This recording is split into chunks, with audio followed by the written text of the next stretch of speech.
Leading Futures, Global Perspectives on Education and Leadership brings together a variety of perspectives from a variety of scholars in different parts of the world on leadership preparation and leadership development. It looks at the lens of leadership through different cultures, and it takes a global perspective to bring those different lenses together. It's a critique, as well as an analysis, as well as some description. But the voices it brings together are quite unique in their perspectives and their orientations towards leadership. So we feel that this is a very important volume because of those different voices and different perspectives. This book is important because it brings together different perspectives on leadership and leadership development from very different contexts and very different countries. It's a sort of East meets West of leadership.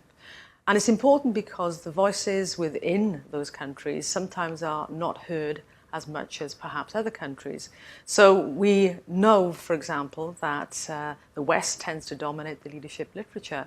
So we're bringing together voices from other parts of the world where perhaps their voices are not heard so loudly. It's a contribution to the literature because of the perspective, particularly from Asia.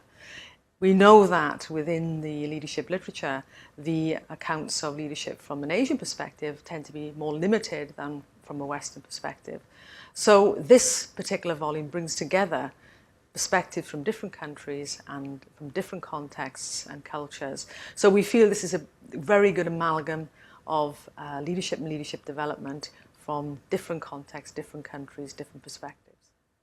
Some key takeaways would be, firstly, that leadership at the system level is about leadership at all levels, and that the different accounts of system level change within the book highlight categorically that leadership is not the preserve of the few, but is actually the right of the many.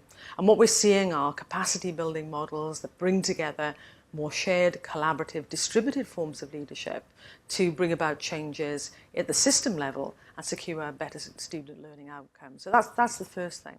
The second thing is about context. And one of the things we are seeing within the book is the importance of context. That context isn't just a backdrop, the context is an important contributor and an explanatory factor of differential performance. So while context has been airbrushed out of many books on leadership, we're now bringing that back in and recognizing that context is really important, and so is culture.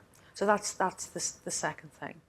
I think the third thing is to recognize that if we're looking at system level change and global change, we can't just borrow from countries that are unlike our own. That doesn't seem to be the best way forward.